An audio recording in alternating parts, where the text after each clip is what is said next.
مقتول کی بیوی بلقیس جہاں نے آلہ قتل کو پہچان لیا تھا۔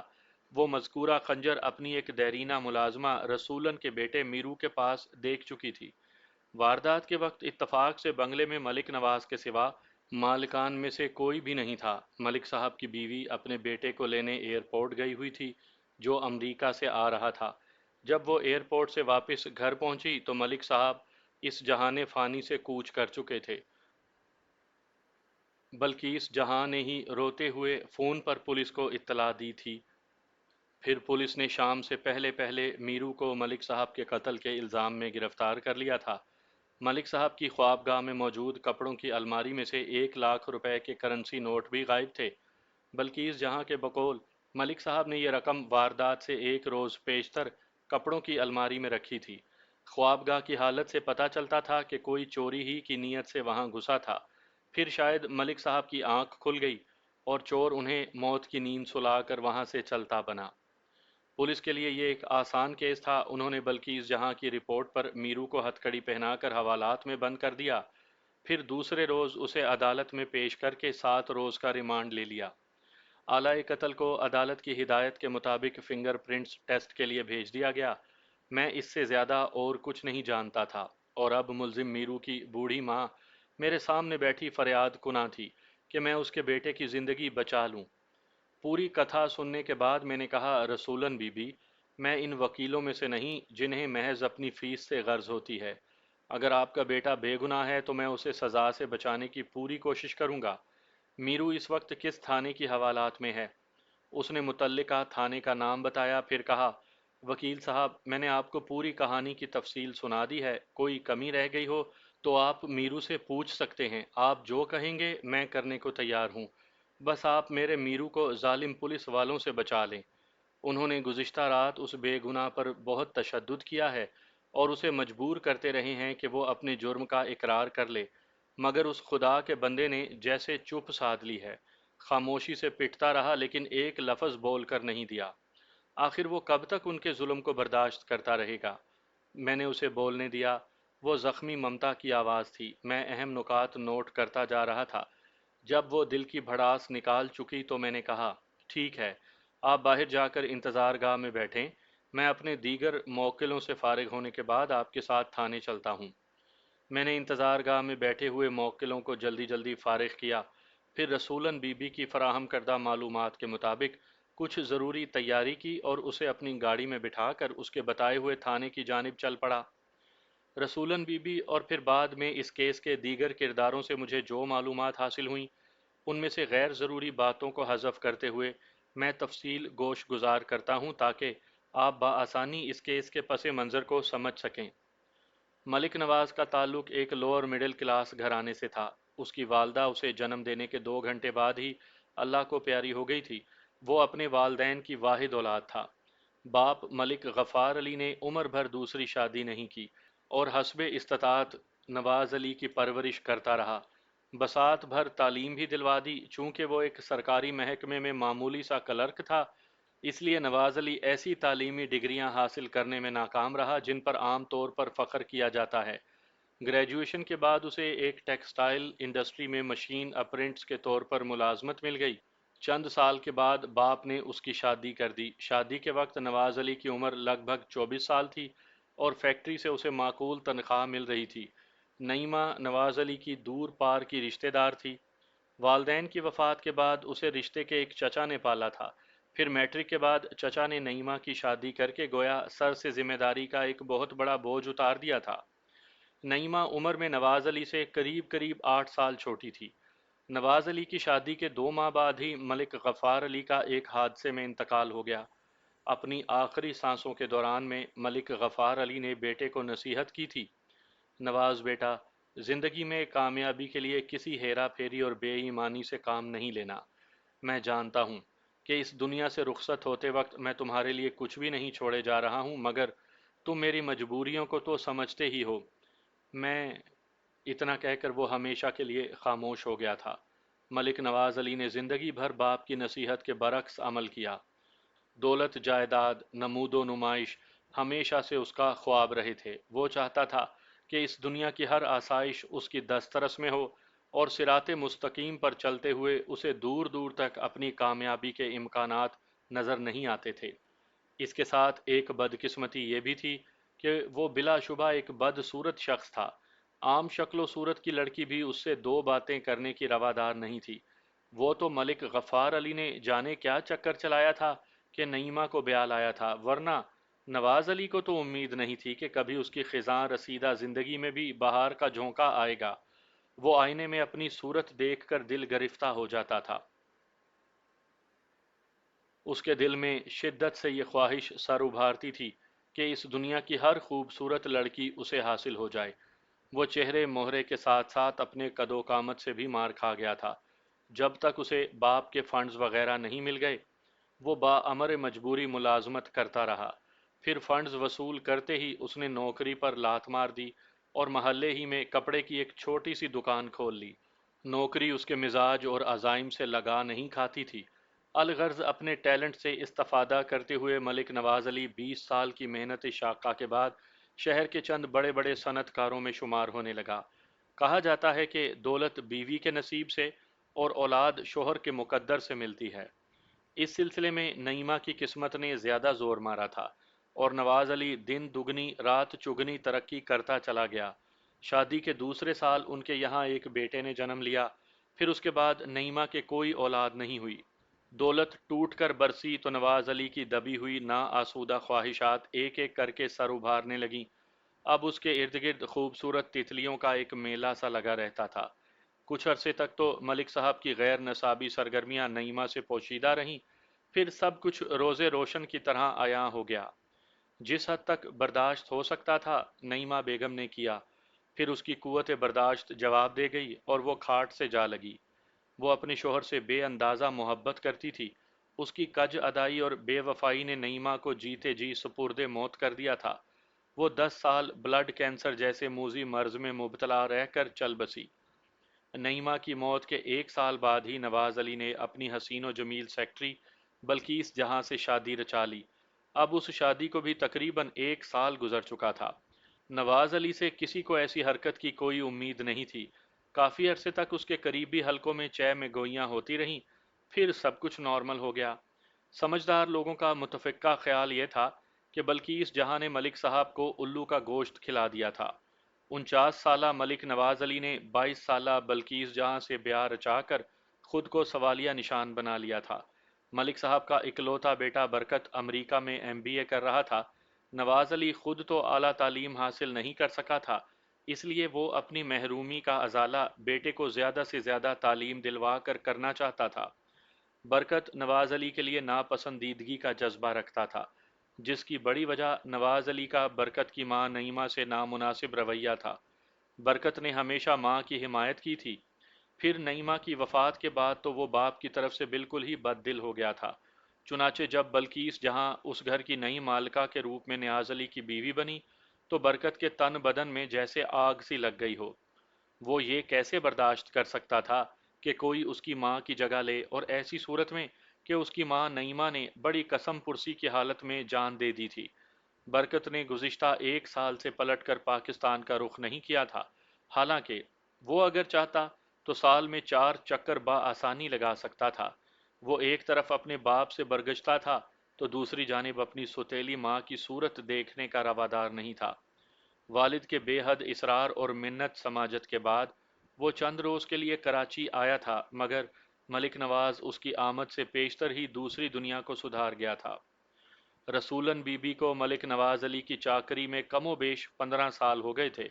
وہ جب اس گھر میں آئی تھی تو میرو 5 سال کا تھا۔ رسولن بی بی نعیمہ کی دور کی رشتہ دار بھی تھی، جو خاصی ضربوں تقسیموں کے بعد اس کی خالہ زاد لگتی تھی۔ ملک نواز نے رسولن کو بنگلے ہی میں رہنے کی اجازت دے رکھی تھی۔ بنگلے کے عقبی حصے میں بنے ہوئے ایک سرونٹ کوارٹر میں دونوں ماں بیٹا رہتے تھے۔ نعیمہ اپنی بیماری کے سبب برکت پر زیادہ توجہ نہیں دے پاتی تھی، چنانچہ برکت کا خیال رکھنے کی زیادہ تر ذمہ داری رسولن ہی کو نبھانا پڑتی تھی۔ برکت بھی، جو اب رسولن کا بہت احترام کرتا تھا اور اس نے رسولن کو کبھی ملازمہ نہیں سمجھا تھا، وہ گھر کے ایک فرد ہی کی طرح اس کا خیال رکھتا تھا۔ البتہ میرو کو وہ پسند نہیں کرتا تھا۔ میرو سے گھر کے ہر فرد کو شکایت تھی۔ اس کی عادتیں ہی کچھ ایسی ہو گئی تھی، وہ اکثر راتوں کو گھر سے باہر رہنے لگا۔ اس کا اٹھنا بیٹھنا اچھے لوگوں میں نہیں تھا۔ دو ایک بار تو وہ چوری کرتے ہوئے بھی پکڑا گیا تھا۔ ایک مرتبہ نوبت تھانے تک جا پہنچی تھی۔ ان دنوں نعیمہ زندہ تھی۔ اسی کے اصرار پر ملک نواز علی میرو کو تھانے سے چھڑا لایا تھا۔ نعیمہ کی وفات سے کچھ عرصہ پہلے نواز علی کا رویہ میرو کے سلسلے میں بڑا جارحانہ ہو گیا تھا۔ وہ اسے ایک آنکھ نہیں بھاتا تھا، مگر برکت کی حمایت اور رسولن کے بڑھاپے کا خیال کر کے وہ درگزر کر جاتا۔ اگرچہ برکت بھی میرو کی حرکتوں سے عاجز تھا، مگر رسولن کی خدمات کے طفیل وہ اسے الاؤنس دیتا رہتا تھا۔ برکت کے امریکہ چلے جانے کے بعد تو میرو کی جیسے شامت ہی آ گئی تھی۔ اب وہ راتوں کو چھپ چھپا کر ہی گھر آتا۔ بنگلے میں داخل ہونے کے لیے وہ ہمیشہ عقبی دروازہ استعمال کرتا تھا، جو رسولن کے کوارٹر کے نزدیک ہی تھا۔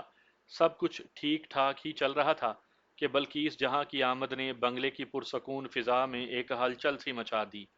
وہ حسن جہاں سوز کی مالک ایک ترا دار حسینہ تھی۔ لمبی سیاہ زلفیں، یاقوتی ہونٹ اور آنکھوں میں جیسے کوٹ کوٹ کر موتی بھرے تھے۔ اگر ملک صاحب کی پہلی اولاد برکت کے بجائے کوئی لڑکی ہوتی تو بلقیس جہاں ملک نواز کی اس بیٹی کے برابر ہی ہوتی۔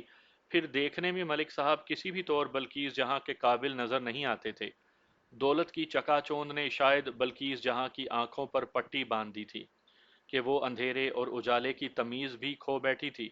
بہرحال یہ حقیقت تھی کہ بلقیس جہاں نے کسی دباؤ میں آئے بغیر اپنی مرضی سے یہ شادی کی تھی۔ بلقیس جہاں بنگلے میں کیا آئی کہ میرو کے دل کی دنیا ہی تہو بالا ہو گئی۔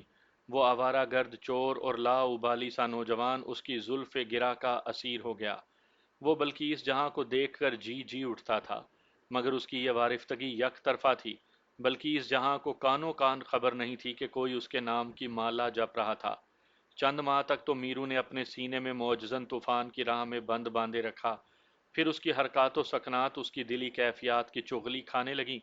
بات ملک صاحب کے کانوں تک پہنچی تو بنگلے میں جیسے کوئی زلزلہ برپا ہو گیا ہو۔ پھر کیا تھا، نواز علی جس حد تک بھی میرو کو ذلیل کر سکتا تھا، اس نے کوئی کسر اٹھا نہ رکھی۔ میرو کی ماں کو بھی بے حد شرمندگی اٹھانا پڑی تھی۔ میرو کے بنگلے میں داخلے پر مکمل پابندی عائد کر دی گئی تھی۔ رسولن بی بی کو ایک ہفتے کے اندر اندر بنگلہ چھوڑ دینے کا حکم سنا دیا گیا۔ وہ بے کس بیچاری بڑھیا آنسو بہانے کے سوا کچھ بھی نہ کر سکی تھی۔ نعیمہ اب اس دنیا میں تھی نہیں جو وہ اس سے فریاد کرتی، اور برکت بھی یہاں سے دور دیار غیر میں بیٹھا تھا۔ رسولن کی اس تک رسائی ممکن نہیں تھی۔ وہ بچپن میں ملک برکت کو برکت بابا کہہ کر پکارتی تھی۔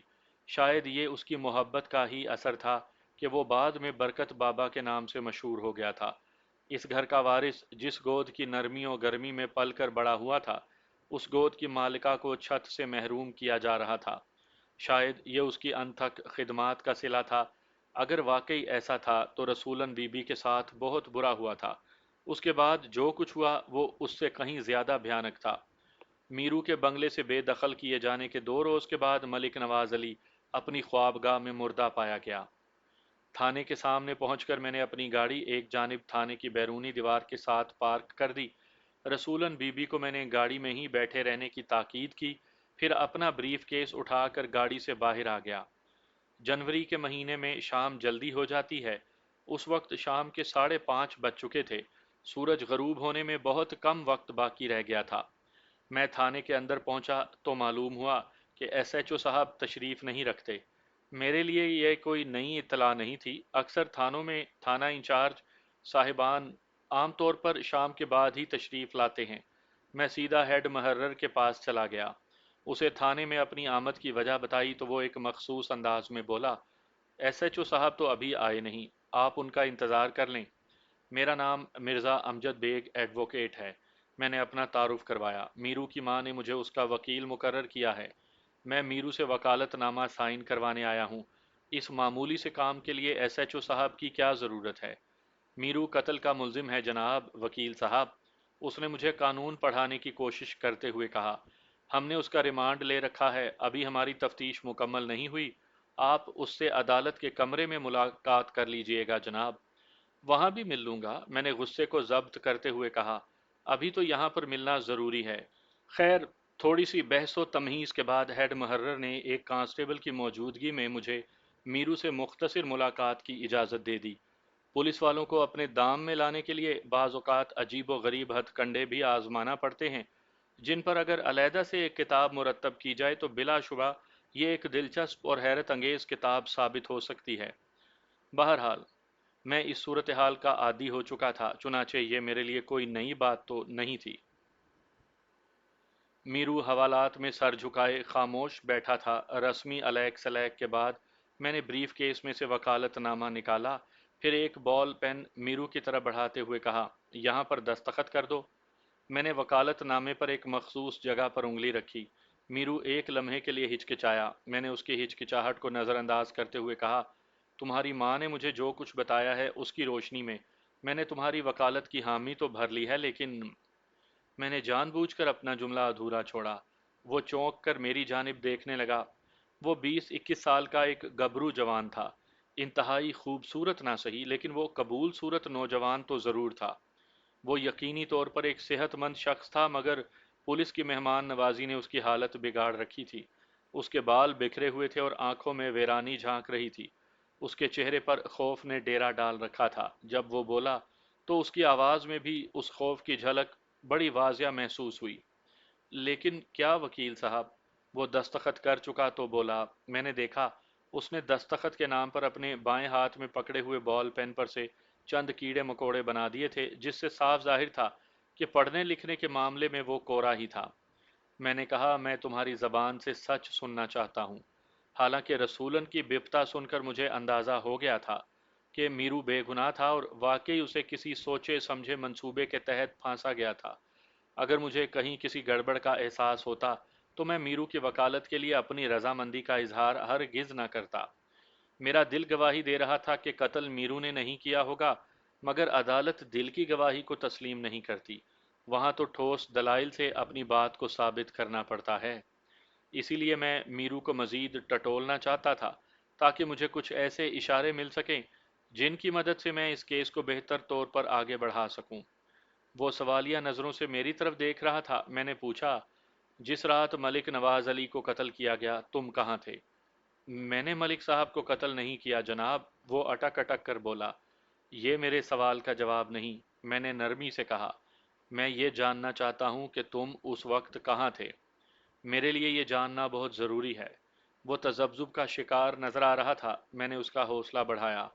اگر تم خود کو پھانسی کے پھندے سے بچانا چاہتے ہو تو مجھ سے کوئی بات چھپانے کی کوشش نہ کرو۔ تمہاری ماں نے بتایا ہے کہ تم نے پولیس کو بھی نہیں بتایا کہ ملک صاحب کے قتل کے وقت تم کہاں تھے۔ جائے واردات سے تمہاری غیر موجودگی ظاہر ہونا ضروری ہے۔ مجھے یہ بات ثابت کرنا ہوگی، ورنہ تم تو سیدھے سیدھے پھنسے ہوئے ہو۔ تمہاری ماں بھی اس بات کی تصدیق کر چکی ہے کہ جس خنجر سے ملک صاحب کو قتل کیا گیا ہے وہ تمہاری ملکیت تھا۔ حالات و واقعات بھی تمہاری ہی طرف اشارہ کرتے ہیں۔ 2 روز پیشتر تمہارا ملک صاحب سے شدید ترین جھگڑا بھی ہو چکا تھا۔ تمہارا یہ جھگڑا ملک صاحب کو قتل کرنے کا ایک معقول جواز سمجھا جا سکتا ہے، بلکہ مقتول کی بیوہ نے تو یقین ظاہر کیا ہے کہ تم ہی اس کے شوہر کے قاتل ہو۔ اب پولیس کو کیا پڑی ہے کہ تمہاری موجودگی میں وہ کسی اور قاتل کو تلاش کرتی پھرے۔ اگر تم نے زبان نہیں کھولی اور مجھے حقائق سے آگاہ نہیں کیا تو میں تمہارے لیے کچھ نہیں کر سکوں گا۔ میری بات اس کی سمجھ میں آ گئی تھی۔ وہ تھوک نگل کر بولا، جب ملک صاحب نے بنگلے میں میرے داخلے پر پابندی لگا دی تو میں اپنے ایک دوست کے پاس چلا گیا تھا۔ تمہارا دوست کہاں رہتا ہے اور اس کا نام کیا ہے؟ وہ منظور کالونی میں رہتا ہے، میرو نے بتایا۔ اس کا نام مظفر علی ہے۔ میں نے پوچھا، کیا مظفر علی اس بات کی گواہی دینے کے لیے تیار ہو جائے گا کہ تم واردات کے وقت اس کے گھر میں تھے؟ اس کے چہرے پر الجھن کے آثار نمودار ہوئے۔ مجھے محسوس ہوا جیسے وہ کوئی بات بتانا چاہتا ہے لیکن پھر کچھ سوچ کر ارادہ بدل دیتا ہے۔ میں نے گفتگو کا موضوع بدلتے ہوئے پوچھا، مظفر علی کے گھر میں اور کون کون رہتا ہے؟ میرا مطلب ہے اس کے بیوی بچے وغیرہ۔ اس کی ابھی شادی نہیں ہوئی، ایک کوارٹر میں وہ اکیلا رہتا ہے۔ ملک نواز علی کا بنگلہ PECHS میں تھا۔ منظور کالونی وہاں سے کچھ زیادہ دور نہیں تھی۔ میں نے سوال کیا، واردات والی رات تو مظفر علی کے گھر میں ہی رہے تھے یا اس کے ساتھ کسی وقت باہر بھی گئے تھے؟ میرے علم میں یہ بات آ چکی تھی کہ میرو چوری کے کیس میں 1-2 بار تھانے بھی جا چکا تھا۔ یہ بات مجھے رسولن ہی کی زبانی پتہ چلی تھی۔ مظفر علی کے تذکرے نے میرے ذہن میں ایک شک پیدا کر دیا۔ میں اس شک کو دور کرنا چاہتا تھا۔ میں نے پوچھا، تمہارا دوست مظفر علی کیا کام کرتا ہے؟ میرو کا رنگ فک ہو گیا۔ میں سمجھ گیا کہ دال میں کچھ کالا ضرور ہے۔ میرو نے پریشان لہجے میں بتایا، وہ کوئی مستقل کام تو نہیں کرتا جی، جو بھی کام مل جائے کر لیتا ہے۔ اس رات تم دونوں ایک ساتھ کام پر گئے تھے نا؟ میں نے اس کی مدد کی، اور تم اس کی باتوں میں آ گئے، پر تم دونوں مل کر… میں نے اپنی بات ادھوری چھوڑ کر سوالیہ نظروں سے میرو کی جانب دیکھا۔ میرا اندازہ بالکل درست ثابت ہوا تھا۔ وہ بولا، میں نے اسی دن چوری سے توبہ کر لی تھی وکیل صاحب، جب ملک صاحب مجھے تھانے سے چھڑا کر لائے تھے، مگر مظفر علی کے روپ میں شیطان نے مجھے بہکا دیا تھا اور میں اس کے ساتھ چلا گیا۔ میرا مقصد پورا ہو چکا تھا۔ میں نے اس بات کو نظر انداز کرتے ہوئے پوچھا، مظفر علی منظور کالونی میں کس جگہ رہتا ہے؟ میرو نے تفصیل سے مظفر علی کے گھر کا پتہ بتا دیا۔ میں نے وہ پتہ اپنی ڈائری میں نوٹ کرنے کے بعد کہا، مظفر علی تمہاری اپنی گھر میں موجودگی کی گواہی دینے کے لیے تیار ہو گیا تو یہ عدالت میں تمہارے حق میں ایک اہم نکتہ ہوگا۔ اس سے مجھے تمہارا مقدمہ لڑنے میں کافی مدد مل سکتی ہے۔ میرو کے چہرے پر پہلی بار میں نے اطمینان کی جھلک دیکھی۔ وہ بولا، وکیل صاحب، میں رہا تو ہو جاؤں گا نا؟ میں صرف کوشش کرنے کا وعدہ کر سکتا ہوں، میں نے تسلی آمیز لہجے میں کہا۔ ایک بات میری سمجھ میں نہیں آئی، تمہارا خنجر کس طرح قاتل تک پہنچ گیا؟ یہ جاننا بہت ضروری تھا کیونکہ یہ بات ثابت ہو چکی تھی کہ ملک نواز کو جس خنجر سے قتل کیا گیا تھا وہ میرو کی ملکیت تھا، اور یہ بات سراسر میرو کے خلاف جاتی تھی۔ تمہیں یاد ہے کہ تم نے وہ خنجر کس کو دیا تھا؟ میں نے وہ خنجر کسی کو نہیں دیا تھا جناب، وہ پرخیال لہجے میں بولا۔ مجھے اچھی طرح یاد ہے۔ ہاں، 2 ہفتے پہلے کی بات ہے، ماں نے میرے پاس خنجر دیکھ لیا تھا۔ میں کپڑے تبدیل کر رہا تھا کہ اس کی خنجر پر نظر پڑ گئی۔ اس نے مجھے بہت برا بھلا کہا۔ وہ مجھے سرزنش کر ہی رہی تھی کہ اچانک چھوٹی بی بی نے اسے آواز دے کر بلا لیا۔ چھوٹی بی بی سے میرو کی مراد بلقیس جہاں تھی۔ ملک نواز کی پہلی بیوی نعیمہ کو دونوں ماں بیٹے بڑی بی جی کے نام سے یاد کرتے تھے۔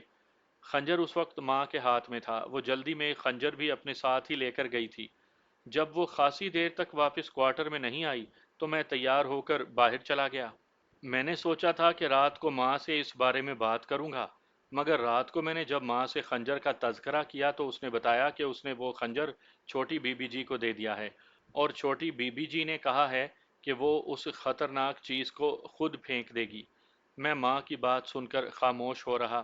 چھوٹی بی بی جی سے اس کمرے میں بات کرنے کی مجھے ہمت نہیں ہوئی۔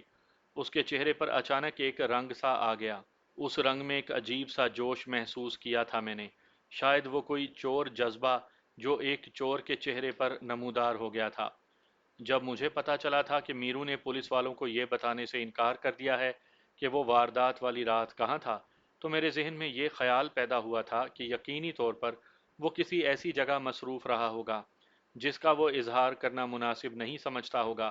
پھر اس کے سابق شوق کے بارے میں جاننے کے بعد میرا ذہن چوری ہی کی طرف گیا تھا، اور اب میرو کی زبانی اس بات کی تصدیق بھی ہو گئی تھی۔ مظفر علی کو گواہی کے لیے تیار کرنا کوئی مسئلہ نہیں تھا۔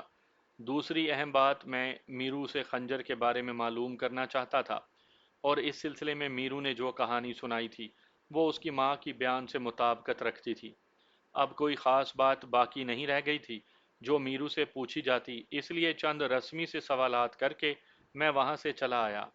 میں جب واپس جا رہا تھا تو مجھے معلوم ہوا کہ ایس ایچ او صاحب آ گئے ہیں۔ جاتے جاتے میں نے ان سے ملنا بھی ضروری سمجھا، اس طرح مجھے ایف آئی آر دیکھنے کا موقع مل گیا۔ در حقیقت میرے لیے یہ جاننا ضروری تھا کہ ملزم پر کون کون سی دفعات لگائی گئی ہیں۔ اگرچہ یہ کام خاصا مشکل تھا لیکن بہرحال میں نے کسی نہ کسی طور کر ہی ڈالا۔ پولیس نے ملزم امیر بخش عرف میرو کو دفعات 302 اور 380 پی پی سی پاکستان پینل کوڈ کے تحت گرفتار کر کے عدالت سے 7 روز کا ریمانڈ حاصل کر لیا تھا۔ دفعہ 302 تو ملک نواز کے قتل کے الزام میں لگائی گئی تھی، جبکہ دفعہ 380 کے تحت میرو پر الزام لگایا گیا تھا کہ اس نے مقتول کے گھر سے 1 لاکھ روپے کے کرنسی نوٹ بھی چوری کیے تھے۔ میں تھانے سے نکل کر اپنی گاڑی میں آ بیٹھا۔ اس وقت تک اندھیرا پھیلنا شروع ہو چکا تھا۔ میں نے گاڑی اسٹارٹ کی تو رسولن بی بی نے بے چینی سے استفسار کیا، وکیل صاحب، میرا میرو چھوٹ جائے گا نا؟ اس کی بوڑھی آنکھوں میں امید کے دیے ٹمٹما رہے تھے۔ میں نے کوئی جواب نہیں دیا، خاموشی سے گاڑی کو ڈرائیو کرتے ہوئے مین روڈ پر لے آیا۔ میں پچھلی سیٹ کا منظر دکھانے والے آئینے میں رسولن بی بی کے اضطراب کا جائزہ لے رہا تھا۔ کچھ دیر کے بعد وہ لرزتی ہوئی آواز میں بولی، وکیل صاحب، میرے دل میں تو جیسے پنکھے سے لگ گئے ہیں، میں اندر ہی اندر بری طرح تڑپ رہی ہوں۔ اگر آپ نے کوئی تسلی بخش جواب نہیں دیا تو میرا کلیجہ پھٹ جائے گا۔ اللہ پر بھروسہ رکھیں، میں نے تسلی آمیز لہجے میں کہا، میں آپ کو عدالت سے انصاف دلانے کی پوری کوشش کروں گا۔ پھر میں نے رسولن بی بی کو کچھ ضروری ہدایات دیں اور اسے ملک نواز علی کے بنگلے کے نزدیک ڈراپ کرنے کے بعد اپنے گھر کی راہ لی۔ مجھے اس کیس کی تیاری کے لیے ابھی بہت سے ضروری کام کرنا تھے، پھر پورے کیس کا باریک بینی سے مطالعہ بھی کرنا تھا۔ میں جانتا تھا کہ آئندہ 2-3 روز مجھے بہت مصروف رہنا تھا۔ پولیس نے 5ویں روز عدالت میں چالان پیش کر دیا۔ پولیس کے لیے یہ ایک روکھا پھیکا کیس تھا۔ میرو کے بجائے اگر کوئی موٹی مرغی ان کے ہتھے چڑھی ہوتی تو مزید 7 روز کا ریمانڈ بھی لیا جا سکتا تھا۔ ریمانڈ کا دورانیہ پولیس کے لیے کسی سنہری موقع سے کم نہیں ہوتا، اور اگر آسامی کوئی مالدار قسم کی ہو تو ان کے وارے نیارے ہو جاتے ہیں۔ ظاہر ہے ملزم کے صاحب حیثیت لواحقین اسے پولیس کی تفتیش سے بچانے کے لیے اپنی جانب سے کوئی کسر اٹھا نہیں رکھتے۔ میرو نے میری ہدایات کے مطابق اقبال جرم کر لیا تھا۔ میں نے اسے تاکید کی تھی کہ اگر پولیس کی مزید مہمان نوازی سے لطف اندوز ہونے کا موڈ نہیں تو بھلائی اسی میں ہے کہ اس کے حسب منشا بیان دیا جائے۔ بصورت دیگر وہ یہی کام اپنے مقبول عام مروجہ ہتھ کنڈوں سے کرا لینے میں خاصی مہارت رکھتے ہیں۔ میری بات میرو کی سمجھ میں آ گئی تھی اور وہ مزید مار پیٹ سے محفوظ رہا تھا۔ پولیس کی کسٹڈی میں کیے گئے اقبال جرم کو میں عدالت کے کمرے میں ملزم کے منہ سے نکلے ہوئے ایک جملے سے باطل ثابت کر سکتا تھا۔ پولیس نے اپنے چالان میں قتل کا محرک محبت اور رقابت کو قرار دیا تھا۔ میرو کی داستان عشق اب دل کی عدالت سے دنیا کی عدالت تک دراز ہو چکی تھی۔ میں نے اپنا وکالت نامہ ماں میرو کی درخواست ضمانت عدالت میں داخل کر دیا تھا۔ استغاثہ کی جانب سے کوئی عینی شاہد عدالت میں پیش نہیں ہوا تھا، البتہ مقتول کی بیوہ بلقیس جہاں، مقتول کا بیٹا برکت اور چوکیدار بندوق خان بطور گواہ وہاں موجود تھے۔ ایک اور شخص تصدق حسین کا نام بھی گواہوں کی فہرست میں شامل تھا۔ تصدق حسین ملک نواز علی کی رہائش گاہ کے عقب میں واقع ایک بنگلے کا چوکیدار تھا۔ میں پولیس کو دیے ہوئے گواہوں کے بیانات کی نقول حاصل کرنے میں کامیاب ہو گیا تھا۔ پولیس کے تیار کردہ مشیر نامے کی ایک کاپی میں پہلے ہی حاصل کر چکا تھا، ساتھ ہی پوسٹ مارٹم کی رپورٹ سے بھی میں آگاہ ہو چکا تھا۔ اس رپورٹ کے مطابق ملک نواز کی موت 10 جنوری کی صبح 4 سے 5 بجے کے درمیان واقع ہوئی تھی۔ فنگر پرنٹس کی رپورٹ میرو کے حق میں جاتی تھی۔ خنجر کے دستے پر پائے جانے والے نشانات میرو کی انگلیوں کے نشانات سے قطعی مختلف تھے۔ عدالت نے میرو کی درخواست ضمانت مسترد کر دی۔ مقدمے کی ابتدائی کارروائی مکمل ہونے کے بعد عدالت نے باقاعدہ سماعت کے لیے تاریخ دے دی۔ میرو کو جوڈیشل کسٹڈی کے تحت جیل بھیج دیا گیا تھا۔ اپنے اقبالی بیان کی ساری ذمہ داری اس نے پولیس پر ڈال دی تھی۔ میں عدالت سے باہر آیا تو میرو کی ماں میرے ساتھ ساتھ تھی۔ وکیل صاحب، میرو کو تو سزا ہو گئی، اسے جیل بھیج دیا گیا۔ وہ روحانسی ہو رہی تھی۔ آپ تو کہہ رہے تھے کہ وہ رہا ہو جائے گا۔ میں نے کہا، میرو کو عدالت نے سزا نہیں سنائی، ابھی تو مقدمہ شروع ہوا ہے، انشاءاللہ میں 1-2 پیشیوں میں اس کی ضمانت کروانے میں کامیاب رہوں گا۔ رسولن بی بی اس دوران میں ملک نواز علی کے بنگلے کو خیر بات کہہ چکی تھی اور اپنے ایک رشتہ دار کے یہاں اٹھائی تھی۔ برکت نے اسے روکنے کی بہت کوشش کی تھی مگر اس نے اس کی کوئی بات نہیں مانی تھی۔ اس روز دوسری عدالتوں میں بھی میرے چند مقدمات زیر سماعت تھے۔ رسولن بی بی کو رخصت کرنے کے بعد میں ایک دوسری عدالت کی جانب بڑھ گیا۔ اس روز عدالت میں خاصا رش تھا۔ میں نے حاضری لگانے کے بعد پیشکار سے اپنے مقدمے کے بارے میں دریافت کیا تو اس نے بتایا کہ آج پہلا کیس ہمارا ہی ہے۔ تھوڑی ہی دیر کے بعد پولیس کی گاڑی میں میرو کو عدالت میں لایا گیا۔ تفتیشی افسر ایک ASI تھا، اس کے ساتھ 2 کانسٹیبل بھی تھے۔ میرو کے ہاتھوں میں ہتھ کڑی لگی ہوئی تھی۔ جج صاحب کی آمد کے بعد مقدمے کی باقاعدہ کارروائی کا آغاز ہوا۔ سب سے پہلے استغاثہ کے گواہوں میں سے مقتول کا چوکیدار بندوق خان گواہوں کے کٹہرے میں لایا گیا۔ حلف اٹھانے کے بعد اس نے بیان دیا کہ 10 جنوری کی صبح وہ حسب معمول نماز فجر سے فارغ ہو کر بیرونی گیٹ پر ڈیوٹی دے رہا تھا۔ کچھ ہی دیر کے بعد بلقیس جہاں نے اسے گیٹ کھولنے کے لیے کہا۔ اس نے حکم کی تعمیل کی۔ بلقیس جہاں کے جانے کے بعد اس نے گیٹ بند کر دیا۔ وہ بلقیس جہاں کو اتنی صبح گاڑی میں کہیں جاتے ہوئے دیکھ کر حیران تو ہوا تھا، مگر اس نے کوئی سوال نہیں کیا۔ اس کے خیال میں تو ملک صاحب کو جانا چاہیے تھا۔ رات کو ملک نواز نے اس سے کہا تھا کہ وہ صبح برکت کو لینے ایئرپورٹ جائے گا، اور یہ ہدایت بھی کی تھی کہ اس بات کا ذکر وہ کسی اور سے نہ کرے۔ ملک صاحب کا ڈرائیور اپنی شادی کے سلسلے میں 1 ماہ کے لیے مردان گیا ہوا تھا۔ اس دوران میں ملک صاحب نے جب علل صبح ایئرپورٹ جانے کا تذکرہ کیا تھا تو بندوق خان نے مشورہ دیا تھا کہ اگر وہ اجازت دیں تو بندوق خان خود جا کر اپنے چھوٹے مالک کو ایئرپورٹ سے لے آئے، کیونکہ وہ جانتا تھا کہ ملک صاحب کی طبیعت آج کل ٹھیک نہیں رہتی، اور اتنی سردی میں ان کا گھر سے نکلنا ان کی صحت کے لیے نقصان دہ بھی ثابت ہو سکتا تھا۔ مگر ملک صاحب نے یہ کہہ کر اس کی بات رد کر دی تھی کہ وہ ہر حال میں خود جانا چاہتے ہیں۔ بندوق خان اس سے زیادہ اور کچھ نہیں جانتا تھا۔ ملک نواز علی کی موت کے بارے میں اس وقت پتہ چلا جب بلقیس جہاں برکت کے ساتھ واپس آئی تھی، اور اس نے ملک صاحب کے بیڈ روم میں داخل ہوتے ہی چیخ و پکار شروع کر دی تھی۔ بندوق خان کا بیان ختم ہوا تو جج نے میری جانب دیکھا، جس کا واضح مطلب یہی تھا کہ میں چاہوں تو جرا شروع کر سکتا ہوں۔ میں نے جرا کا آغاز کیا۔ بندوق خان، آپ نے اپنے حلفیہ بیان میں ابھی عدالت کو بتایا کہ وقوعہ کی رات مقتول نے آپ کو بتایا تھا کہ وہ علل صبح اپنے بیٹے کو لینے کے لیے ایئرپورٹ جانا چاہتے ہیں۔ کیا آپ بتا سکتے ہیں کہ انہوں نے کتنے بجے جانے کو کہا تھا؟ انہوں نے وقت تو نہیں بتایا تھا، بس یہ کہا تھا کہ اذان کے بعد جائیں گے۔ میں نے پوچھا، آج کل فجر کی اذان کم و بیش 6 بجے ہوتی ہے؟ عام طور پر اذان کے 20-25 منٹ کے بعد نماز ادا کی جاتی ہے۔ آپ یہ بتائیں کہ آپ نے اذان کے فوراً بعد نماز پڑھ لی تھی یا کچھ وقفے کے بعد پڑھی تھی؟ ہم جب نماز پڑھ کر فارغ ہوا تو اس وقت ہمارا گھڑی میں 6:20 ہوا تھا۔ آپ نے بتایا ہے کہ مقتول نے اذان کے بعد ایئرپورٹ جانے کا ارادہ ظاہر کیا تھا، لیکن جب وہ اذان کے بعد روانہ نہیں ہوا تو آپ کو تشویش نہیں ہوئی؟ ہوا تھا جناب، ہم کو تشویش ہوا تھا، مگر ہم نے سوچا شاید دیر سے جائے گا۔ ہمارا صاحب کا طبیعت بھی ٹھیک نہیں تھا، اسی لیے اس روز ہم مسجد بھی نہیں گیا بلکہ اپنے کیبن میں ہی ہم نے نماز ادا کیا تھا۔ وکیل استغاثہ اطمینان سے میری کارروائی کا جائزہ لے رہا تھا۔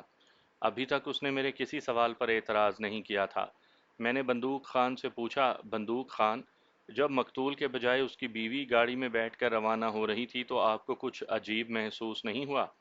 آپ بتا چکے ہیں کہ مقتول نے خود ایئرپورٹ جانے کے بارے میں رات ہی آپ کو آگاہ کر دیا تھا۔ ہم کو حیرت تو بہت ہوا تھا وکیل صاحب، مگر ہم نے سوچا صاحب کا طبیعت زیادہ خراب ہو گیا ہوگا جو بیگم صاحبہ خود جا رہا تھا۔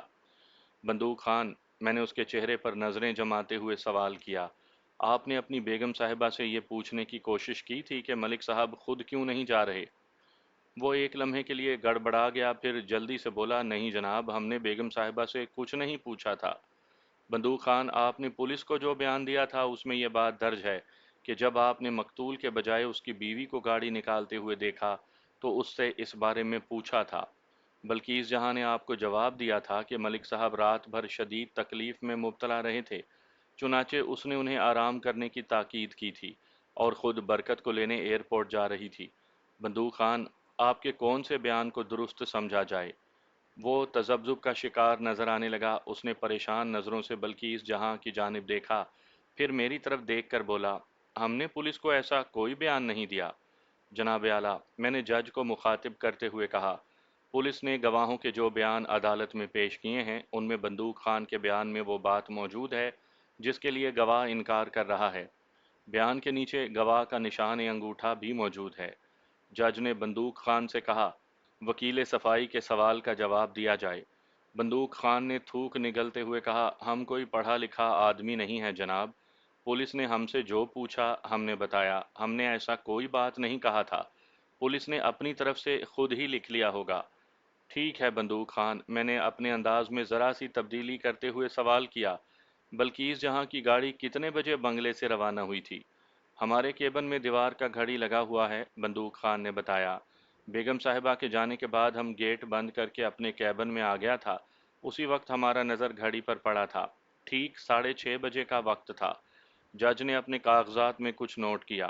میں نے بندوق خان سے سوال کیا، بیگم صاحبہ کی واپسی کب ہوئی تھی؟ دوپہر سے کافی دیر پہلے، بندوق خان نے بتایا۔ ہم نے وقت نہیں دیکھا تھا۔ ٹھیک ہے، میں نے جج کی جانب مڑتے ہوئے کہا، مجھے اور کچھ نہیں پوچھنا جناب اعلیٰ۔ میں اپنی جگہ پر جا کر بیٹھ گیا۔ بندوق خان کے بعد تصدق حسین گواہوں کے کٹہرے میں آ گیا۔ تصدق حسین نے بیان دیتے ہوئے کہا کہ 9 جنوری کی رات اس کے مالک کے بیٹے کی سالگرہ تھی، اس لیے ان کی کوٹھی میں رات گئے تک خوب ہنگامہ رہا تھا۔ تصدق حسین مذکورہ کوٹھی میں چوکی دار تھا اور یہ کوٹھی ملک نواز علی کے بنگلے کے عقب میں واقع تھی۔ ملک نواز کے بنگلے کا عقبی دروازہ کوٹھی کی جانب ہی کھلتا تھا۔ تصدق حسین نے بتایا، میں رات تقریباً 2 بجے فارغ ہوا تھا۔ مہمان ایک ایک کر کے جا رہے تھے اور مجھے بار بار ان کے لیے گیٹ کھولنا پڑتا تھا۔ جب آخری مہمان جا چکا تو میں نے سکون کی سانس لی۔ اس وقت 2:10 ہوئے تھے۔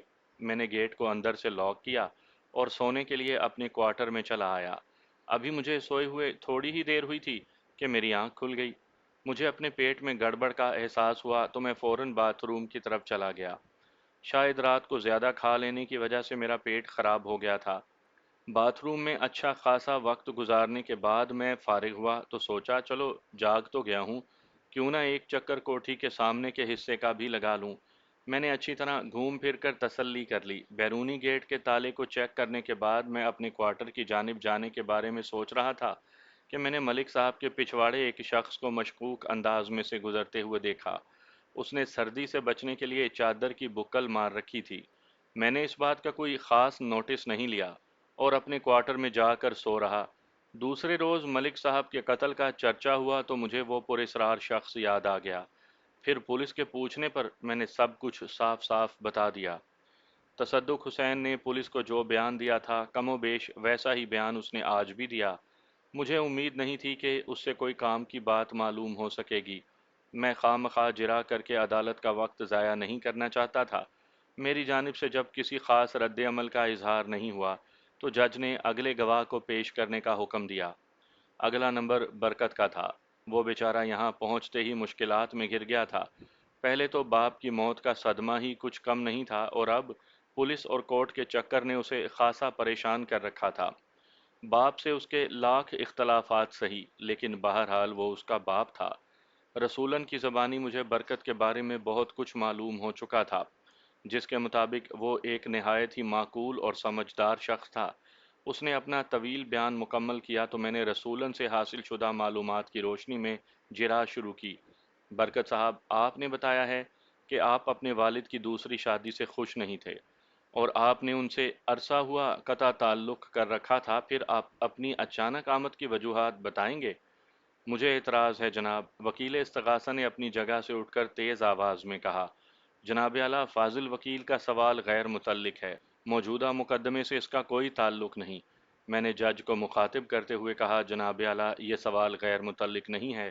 گواہ برکت نے اپنے بیان میں کہا ہے کہ ملک نواز علی نے اسے کسی خاص مقصد کے لیے بااصرار یہاں بلایا تھا اور اس بات کو اپنی بیوی بلقیس جہاں سے پوشیدہ رکھنے کی تاکید کی تھی، بلکہ مقتول طبیعت خراب ہونے کے باوجود بھی علل صبح اپنے بیٹے کو لینے خود ایئرپورٹ جانا چاہتا تھا۔ عدالت کے علم میں یہ بات آنی چاہیے کہ ایسی کون سی بات تھی جس کا ذکر مقتول نے اپنی بیوی سے بھی نہیں کیا تھا۔ یہ بات اب ملک صاحب سے تو نہیں پوچھی جا سکتی۔ اگر وکیل استغاثہ ایسا کر سکتے ہیں تو مجھے کوئی اعتراض نہیں۔ آخری جملہ میں نے دانستہ استغاثہ کے وکیل کو چڑھانے کے لیے ادا کیا تھا۔ جج نے وکیل استغاثہ کا اعتراض رد کرتے ہوئے مجھے جرا جاری رکھنے کا اشارہ کیا۔ میں نے سوالات کے سلسلے کو آگے بڑھایا۔ برکت صاحب، مقتول نے آپ کو بتایا تو ہوگا کہ اچانک اسے آپ کو بلانے کی ضرورت کیوں پیش آ گئی تھی؟ جی ہاں، انہوں نے اپنے وصیت نامے کا ذکر کیا تھا۔ وہ میری موجودگی میں نیا وصیت نامہ لکھوانا چاہتے تھے۔ یہ 1 ماہ پہلے کی بات ہے، انہوں نے فون پر مجھے بتایا تھا، حالانکہ کافی عرصے سے ہمارے درمیان برائے نام ہی رابطہ رہ گیا تھا۔ ممی کی ڈیتھ کے بعد میں ڈیڈی سے بالکل ہی متنفر ہو گیا تھا۔ میں تو ممی کی موت کا ذمہ دار بھی ڈیڈی ہی کو سمجھتا ہوں۔ اگر وہ اپنے رویے میں تبدیلی پیدا کر لیتے تو شاید وہ آسانی سے موت سے ہمکنار نہ ہوتی، کیونکہ ڈاکٹروں نے ممی کی متوقع موت کا اعلان تو بہت پہلے ہی کر دیا تھا۔ بولتے بولتے اس کی آواز بھر آ گئی۔ نعیمہ خاتون کینسر جیسے موذی مرض میں مبتلا تھی، غالباً ہسپتال میں ہی ان کا انتقال ہوا تھا۔ یہ واقعی ایک غیر متعلق سوال تھا، لیکن میں نے دانستہ یہ ذکر چھیڑا تھا۔ اس طرح برکت سے بہت مفید معلومات حاصل ہو سکتی تھیں۔ رسولن کی زبانی مجھے معلوم ہو چکا تھا کہ برکت اپنی ماں کو بے انتہا چاہتا تھا۔ نعیمہ خاتون کے آخری سانسوں میں برکت اس کے پاس تھا۔ ملک نواز علی کو تو اپنے بزنس سے ہی فرصت نہیں تھی۔ وہ سمندر پار بستر مرگ پر پڑی نعیمہ پر کیا توجہ دیتا؟ پھر اب نعیمہ اس کے کسی مصرف کی بھی نہیں رہی تھی، اس کی دل بستگی کے لیے بلقیس جہاں جو موجود تھی۔ میں نے انہیں اپنے پاس بلا لیا تھا۔ برکت نے جذبات میں ڈوبی آواز میں جواب دیا، اس سے پیشتر بھی وہ نیو یارک کے ایک معروف ہسپتال میں کئی بار علاج کی غرض سے آ چکی تھی۔ مرنے سے پہلے وہ بون میرو ٹرانسپلانٹیشن کے عمل سے بھی گزر چکی تھی۔ اس سے پہلے 3 مرتبہ ڈاکٹروں نے ان کا بلڈ ٹرانسفیوژن بھی کیا تھا۔ جناب اعلیٰ، یہاں قتل کے مقدمے کی سماعت ہو رہی ہے، نہ کہ ہم نعیمہ خاتون کی بیماری کی داستان سننے کے لیے اکٹھے ہوئے ہیں۔ وکیل استغاثہ کے صبر کا پیمانہ چھلک اٹھا۔ فاضل وکیل عدالت کا قیمتی وقت برباد کر رہے ہیں، اس طرح کی جذباتی کہانیاں سنا کر جانے وہ کیا ثابت کرنا چاہتے ہیں؟ جج نے وکیل استغاثہ کے اعتراض کو درست تسلیم کرتے ہوئے کہا، غیر ضروری باتوں سے پرہیز کیا جائے۔ میں نے سوالات کا سلسلہ جاری رکھتے ہوئے کہا، برکت صاحب، ملک صاحب نے آپ کی غیر موجودگی میں دوسری شادی کی تھی۔ یہاں آ کر آپ پہلی بار اپنی سوتیلی والدہ بلقیس جہاں سے ملنے والے تھے۔ آپ کو یقین تھا کہ آپ انہیں پہچان لیں گے؟ پہچان کا کیا سوال جناب، برکت نے جلدی سے کہا۔ میں تو سوچ بھی نہیں سکتا تھا کہ ڈیڈی کے بجائے بلقیس جہاں میرے استقبال کے لیے ایئرپورٹ پر ہوں گی۔ مجھے تو ڈیڈی نے خود خاص طور پر یہ بات کہی تھی کہ وہ میری آمد سے اپنی نئی منکوہا کو بے خبر رکھنا چاہتے ہیں۔ میں نے دانستہ یہ سوال کیا تھا تاکہ یہ بات عدالت کے ریکارڈ پر آ جائے۔ آپ نے بلقیس جہاں کو پہلے کبھی نہیں دیکھا تھا، انہوں نے خود کو کیا کہہ کر آپ سے متعارف کروایا؟ میرا مطلب ہے، آپ نے کیسے یقین کر لیا کہ وہ آپ کے والد کی دوسری بیوی ہیں، اور آپ نے ان کے ساتھ آنے پر رضامندی ظاہر کر دی، حالانکہ بقول آپ کے ملک صاحب نے آپ کی آمد کو بلقیس جہاں بیگم سے خفیہ رکھنے کا ذکر کیا تھا۔ انہوں نے میری تصویر سے مجھے پہچان لیا تھا۔ وہ الجھے ہوئے لہجے میں بولا، جب میں نے پوچھا کہ ڈیڈی کیوں نہیں آئے تو انہوں نے بتایا کہ ڈیڈی کی طبیعت اچانک خراب ہو گئی۔ میں نے یقین کر لیا اور ان کے ساتھ چلا آیا۔ جج کئی بار گھڑی کی جانب دیکھ چکا تھا۔ میں نے اپنی جرح کو آگے بڑھاتے ہوئے کہا، برکت صاحب، آپ نے پولیس کو بیان دیا ہے کہ آپ کی فلائٹ 3 گھنٹے لیٹ تھی۔ کیا آپ نے اس کی اطلاع ملک صاحب کو دی تھی؟ اس نے نفی میں جواب دیا، اس کا موقع ہی نہیں مل سکا۔ مجھے بورڈنگ کارڈ مل چکا تھا جب معلوم ہوا کہ موسم کی خرابی کی وجہ سے فلائٹ میں آدھے گھنٹے کی تاخیر ہے۔ پھر رفتہ رفتہ یہ آدھا گھنٹہ رینگتے ہوئے 3 گھنٹوں تک پہنچ گیا۔ ہمارے جہاز نے 3 گھنٹے کی تاخیر سے پرواز کی تھی۔ آپ کو نارمل وے میں کتنے بجے کراچی ایئرپورٹ میں پہنچنا تھا؟ میرا مطلب ہے، اگر فلائٹ لیٹ نہ ہوتی تو آپ کتنے بجے پہنچتے؟ صبح 5:56 ارائیول کا وقت تھا، یعنی جب آپ اپنے ملک کی سرزمین کو چھوتے تو فجر کی آذان ہو رہی ہوتی۔ میں یقین سے کچھ نہیں کہہ سکتا۔ میں نے اس کے جواب کو نظر انداز کرتے ہوئے اگلا سوال کیا، بنگلے پر آپ کس وقت پہنچے تھے؟ میں نے ایئرپورٹ کے پارکنگ لاٹ سے نکلتے ہوئے گھڑی دیکھی تھی۔ میری گھڑی میں اس وقت 10 بجے تھے۔ میں نے جہاز میں سوار ہوتے ہی اسے پاکستانی وقت کے مطابق سیٹ کر لیا تھا۔ ایئرپورٹ سے بنگلے کا راستہ بمشکل 10-15 منٹ کا ہوگا۔ اب آپ خود اندازہ لگا لیں کہ ہم گھر کب پہنچے ہوں گے۔ پھر عدالت کا وقت ختم ہو گیا۔ جج نے آئندہ سماعت کی تاریخ دے دی۔ میں عدالت کے کمرے سے باہر آیا تو رسولن بی بی میرے ساتھ ساتھ تھی۔ میرو کو پولیس اپنی نگرانی میں لے گئی تھی۔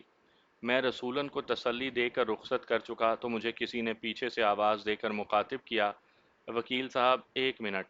میں نے پلٹ کر دیکھا، وہ برکت تھا۔ وہ تیزی سے میری طرف آ رہا تھا۔ میں برآمدے ہی میں رک گیا۔ وہ اکیلا ہی میرے پاس آیا تھا۔ کچھ فاصلے پر بلقیس جہاں بھی کھڑی ہوئی مجھے نظر آ گئی۔ جی فرمائیے برکت صاحب، میں آپ کی کیا خدمت کر سکتا ہوں؟ برکت میرے نزدیک آیا تو میں نے استفسار کیا۔ میں آپ سے ملنا چاہتا ہوں وکیل صاحب، اس نے شائستہ انداز میں کہا۔ آپ کا نام؟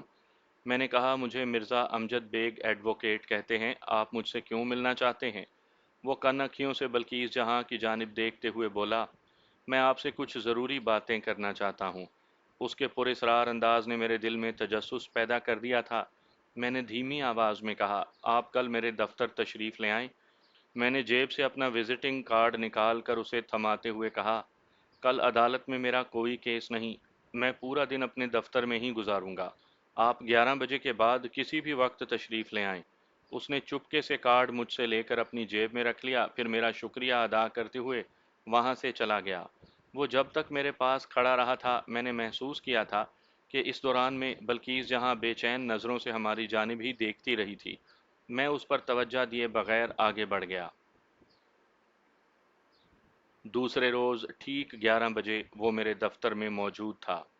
میں اس وقت اپنے ایک سابق موکل سے کسی معاملے پر بات چیت کر رہا تھا۔ جب میں فارغ ہوا تو میری سیکرٹری نے اسے میرے کمرے میں بھیج دیا۔ رسمی علیک سلیک کے بعد اس نے کہا، بیگ صاحب، گزشتہ روز میں نے عدالت میں آپ کی پیشہ ورانہ مہارت کا عملی مظاہرہ دیکھا۔ ایک لمحے کے توقف کے بعد وہ بولا، میں بھی آپ کی خدمات اپنے سلسلے میں حاصل کرنا چاہتا ہوں۔ خیریت تو ہے؟ اس کی بات میری سمجھ میں نہیں آئی تھی۔ آپ کس سلسلے میں مجھے اپنا وکیل مقرر کرنا چاہتے ہیں؟ میں یہ چاہتا ہوں کہ آپ ڈیڈی کے قاتل کو پھانسی پر لٹکوا دیں۔ وہ غصے کو ضبط کرتے ہوئے بولا، آپ غلط جگہ پر آ گئے ہیں۔ میں نے تحمل کا مظاہرہ کرتے ہوئے کہا، میرو میرا موکل ہے، میرا کام اسے عدالت سے انصاف دلوانا ہے۔ وہ بے گناہ ہے، اسے کسی گہری سازش کے تحت پھانسا گیا ہے، اور انشاءاللہ میں اسے بری کرانے میں کامیاب ہو جاؤں گا۔ میرا مطلب بھی یہی ہے وکیل صاحب۔ میں سمجھا نہیں۔ اس نے سمجھایا، میں بھی میرو کو بے گناہ سمجھتا ہوں۔ وہ اتنا بڑا قدم کسی بھی طرح نہیں اٹھا سکتا۔ میں اسے بچپن سے جانتا ہوں۔ رسولن کی خدمات میرے سامنے ہیں۔ مجھے تو یوں محسوس ہوتا ہے جیسے میں پاگل ہو جاؤں گا۔ سوچتا ہوں تو سر میں ٹیس سی اٹھنے لگتی ہے۔ آپ چاہیں اور کوشش کریں تو ڈیڈی کے قاتل تک پہنچ سکتے ہیں۔ قاتل تک پہنچنا پولیس کا کام ہے، میرا کام تو اپنے موکل کو انصاف دلوانا ہے۔ میں نے ہمدردی سے کہا، اگر آپ میرو کو قاتل نہیں سمجھتے تو مجھے بتائیں، آپ کی نظر میں کون ایسا شخص ہو سکتا ہے جو ملک صاحب کی جان کے در پہ ہو؟ میں نے محسوس کر لیا تھا کہ برکت سے کوئی کام کی بات معلوم ہو سکتی تھی۔ وہ بولا، میں یقین سے تو کچھ نہیں کہہ سکتا۔ میں نے کافی عرصے سے ان کے معاملات میں دلچسپی لینا چھوڑ دی تھی۔ مجھے تعلیمی اخراجات کے لیے وہ باقاعدگی سے ایک معقول رقم بھیجتے رہتے تھے۔ میں نہیں جانتا ان دنوں کن کن لوگوں سے ان کے کیا کیا معاملات چل رہے تھے۔ میں نے سوال کیا، آپ نے عدالت میں کسی وصیت نامے کا ذکر کیا تھا؟ وہ کچھ دیر تک پرخیال انداز میں خاموشی سے مجھے دیکھتا رہا، پھر نہایت ہی ٹھہرے ہوئے لہجے میں گویا ہوا، ڈیڈی علم نجوم پر بہت اعتقاد رکھتے تھے، اور کبھی کبھی وہ اس شہر کے ایک مشہور و معروف نجومی کے پاس اپنا ذائچہ بنوانے کے لیے جایا کرتے تھے۔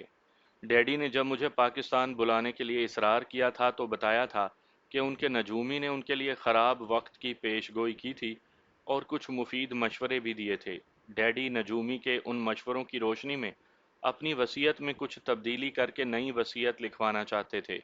انہوں نے اپنے وکیل کو بھی اپنے ارادے سے آگاہ کر دیا تھا، اور بس میری آمد کا انتظار تھا۔ پھر میں آیا تو… وہ جملہ ادھورا چھوڑ کر خیالوں کی دنیا میں کھو گیا۔ میں نے اسے ڈسٹرب کرنا مناسب نہیں سمجھا۔ تھوڑی دیر کے بعد اس کی حالت ذرا سنبھلی تو میں نے کہا، برکت صاحب، آپ ذرا سوچ کر ٹھیک ٹھیک بتائیں۔ میں نے جملہ جان بوجھ کر ادھورا چھوڑ دیا۔ وہ سوالیہ نظروں سے میری جانب دیکھنے لگا۔ میں نے ایک ایک لفظ پر زور دیتے ہوئے کہا، آپ کے ڈیڈی کی موت سے کس شخص کو فائدہ پہنچ سکتا تھا؟ میرا مطلب ہے ان کی دولت، جائیداد اور کاروبار وغیرہ کس کے حصے میں آتا؟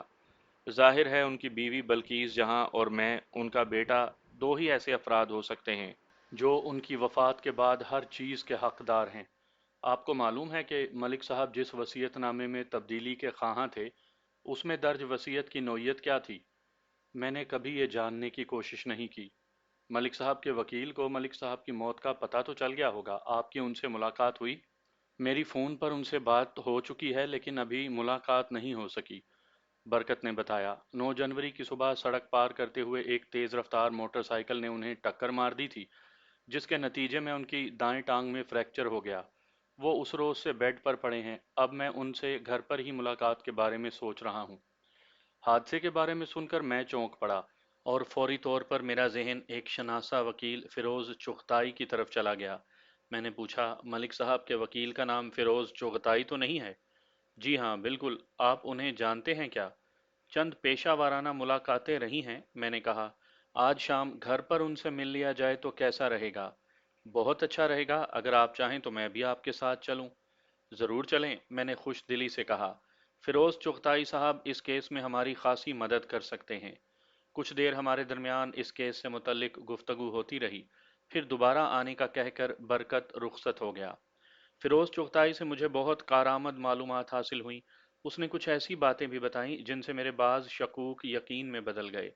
میں نے اس کیس کے بارے میں جو اندازے قائم کیے تھے، فیروز چغتائی سے ملاقات کے بعد ان کی تصدیق ہو گئی۔ اگلی سماعتوں کے دوران یہ باتیں رفتہ رفتہ کھل کر سامنے آتی چلی گئیں۔ عدالتی کارروائیاں اور ان کی تفصیلات، مقدمات کی طوالت، پیشیاں، قانونی ضابطے، سب بے انتہا صبر آزما چیزیں ہیں۔ کبھی جج موجود نہیں تو کبھی وکیل غیر حاضر ہے۔ پھر ہر عدالت میں کیسوں کی تعداد اتنی زیادہ ہوتی ہے کہ پیشکار کے تعاون کے بغیر تو باری آنا ممکن ہی نہیں ہوتا۔ باری آ بھی جائے تو ممکن ہے کوئی اور پیچیدگی پیدا ہو جائے۔ بعض اوقات سب کچھ موجود ہوتا ہے لیکن جس گواہ کی باری ہوتی ہے وہ غیر حاضر ہوتا ہے۔ الغرض خدا دشمن کو بھی عدالتوں کے چکر سے بچائے۔ میں نے ہمیشہ کوشش کی ہے کہ سامعین تک صرف کیس سے متعلق ضروری چیزیں ہی پہنچ سکیں۔ غیر ضروری تفصیلات اور مقدمات کی بوریت میں مبتلا کر دینے والی کارروائیوں کے بیان سے میں پرہیز کرتا ہوں۔ آج کی پیشی پر بلقیس جہاں کی گواہی ہونا تھی۔ بلقیس جہاں اس کیس میں میرے لیے بہت اہمیت رکھتی تھی۔ میں نے اب تک جو محنت کی تھی اس کے نتیجے میں بلقیس جہاں کو میں نے اپنے خصوصی ٹارگٹ کے لیے چن لیا تھا۔ وہ حلفیہ بیان دینے کے بعد فارغ ہوئی تو میں نے سوالات کا سلسلہ شروع کیا۔ محترمہ بلقیس جہاں، مقتول کے بیٹے برکت نے بتایا ہے کہ مقتول نے اپنے بیٹے کی آمد سے آپ کو آگاہ نہیں کیا تھا۔ وہ دانستہ آپ سے یہ بات چھپانا چاہتا تھا۔ اس کی کوئی خاص وجہ؟ برکت کا بیان جھوٹ کے پلندے کے سوا کچھ نہیں۔ میں نہیں جانتی کہ اسے یہ جھوٹ بولنے کی ضرورت کیوں پیش آئی۔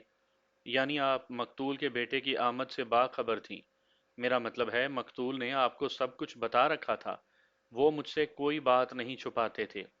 محترمہ بلقیس جہاں، آپ نے بتایا ہے کہ برکت نے جھوٹا بیان دیا ہے۔ آپ عدالت کو بتائیں گی کہ انہوں نے ایسا کیوں کیا؟ میں کیا کہہ سکتی ہوں؟ اس کے چہرے پر الجھن کے آثار نمودار ہوئے۔ اس نے کہا، میرا خیال ہے کہ برکت مجھ سے جیلس ہے۔ اس کی وجہ؟ اس نے امداد طلب نظروں سے وکیل استغاثہ کی طرف دیکھا۔ فاضل وکیل نے عدالت سے کہا، جناب اعلیٰ، وکیل صفائی گواہ کو غیر ضروری سوالات میں الجھا کر عدالت کا وقت ضائع کر رہے ہیں۔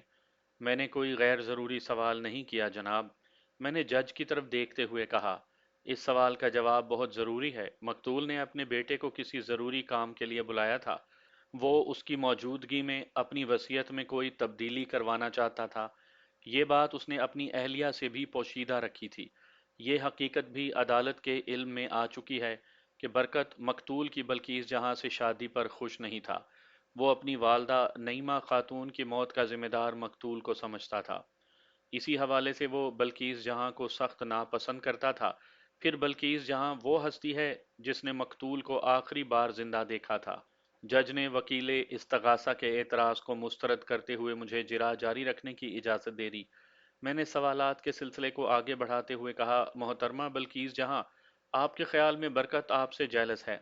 اس نے دشمنی میں ایسا بیان دیا ہے جس سے آپ کی شخصیت مشکوک ہو جاتی ہے۔ حالانکہ آپ کو معلوم تھا کہ برکت کون سی تاریخ اور کون سی فلائٹ سے پاکستان پہنچ رہا ہے۔ یعنی مقتول نے آپ کو سب کچھ بتا رکھا تھا؟ جی ہاں محترمہ بلقیس جہاں، آپ کے چوکیدار بندوق خان کے بیان سے برکت کی اس بات کی تصدیق ہوتی ہے کہ مقتول نے برکت کو بتا رکھا تھا کہ وہ خود ایئرپورٹ پر لینے جائے گا۔ پھر آپ کیسے ایئرپورٹ پہنچ گئیں؟ جناب اعلیٰ، معلوم ہوتا ہے فاضل وکیل کی یادداشت خاصی کمزور ہو چکی ہے۔ وکیل استغاثہ نے بیچ میں ٹانگ پھنساتے ہوئے کہا۔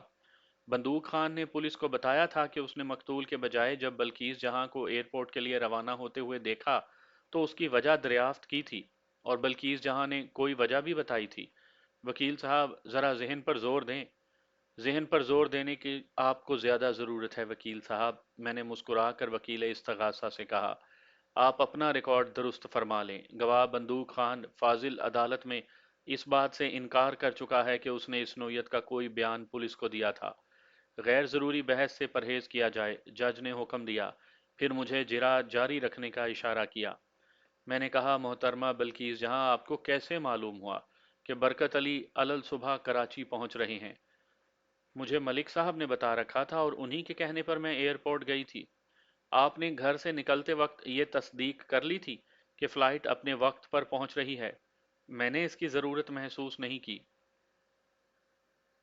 گویا آپ کو ایئرپورٹ پر پہنچ کر معلوم ہوا تھا کہ فلائٹ 3 گھنٹے لیٹ تھی؟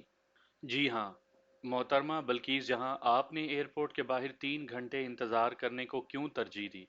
آپ واپس آ کر یہ 3 گھنٹے آرام سے گھر میں گزار سکتی تھی۔ آپ کے گھر سے بسہولت 15 منٹ میں ایئرپورٹ پہنچا جا سکتا ہے۔ آپ مجھے اس جرم میں پھانسی چڑھوا دیں جناب وکیل صاحب، وہ طنزیہ لہجے میں بولی۔ آپ خام خواہ مجھے پریشان کرنے کی کوشش میں ہیں۔ بی بی جی، آپ سے جو پوچھا جا رہا ہے اس کا جواب دیں، جج نے بلکیس جہاں سے کہا۔ وہ بولی، میری مرضی، میں نے جو کیا اپنی مرضی سے کیا۔ آپ کو ایئرپورٹ پر انتظار کرنے پر کیا اعتراض ہے؟ وہ مجھ سے مخاطب تھی۔ کوئی اعتراض نہیں، میں نے چہرے پر مسکراہٹ سجاتے ہوئے کہا۔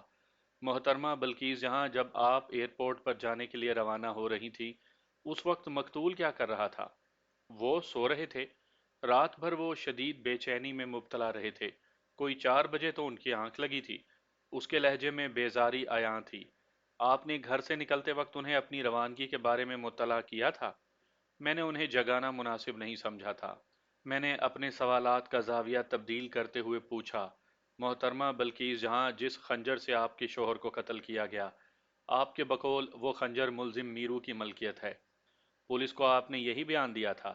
آپ فاضل عدالت کو بتانا پسند کریں گی کہ آپ کیسے جانتی تھی کہ وہ خنجر میرو کا تھا؟ میں نے ایک مرتبہ اسے میرو کے پاس دیکھا تھا۔ یہ واردات سے کتنا عرصہ پہلے کی بات ہے؟ 2 ماہ پہلے، اس نے کچھ دیر سوچنے کے بعد جواب دیا۔ یعنی 2 ماہ پیشتر دیکھا ہوا خنجر آپ کی یادداشت میں محفوظ رہ گیا تھا اور آپ نے اسے دوبارہ دیکھتے ہی پہچان لیا؟ اس میں تعجب کی کیا بات ہے؟ وہ مجھے گھور کر دیکھتے ہوئے بولی، آپ کو میری یادداشت پر شبہ کیوں ہے؟ یقیناً آپ کی یادداشت بہت اچھی ہے، میں نے اس کی بات کا برا منائے بغیر کہا۔ آپ کو یہ بھی یاد ہوگا کہ واردات سے 15-20 روز پہلے ملزم کی والدہ نے یہی خنجر آپ کے حوالے کیا تھا اور آپ نے اس خطرناک ہتھیار کو کہیں پھینک دینے کا وعدہ کیا تھا۔ میری یادداشت میں تو ایسی کوئی بات موجود نہیں، وہ پر اعتماد لہجے میں بولی۔ آپ کو کسی نے مس گائیڈ کیا ہے۔ مثلاً مجھے کون مس گائیڈ کر سکتا ہے؟ رسولاً، اسے فوراً ہی اپنی غلطی کا احساس ہو گیا۔ وہ بات بناتے ہوئے جلدی سے بولی، میرا مطلب ہے، رسولاً اپنے بیٹے کو بچانے کے لیے کوئی بھی جھوٹی کہانی گھڑ سکتی ہے۔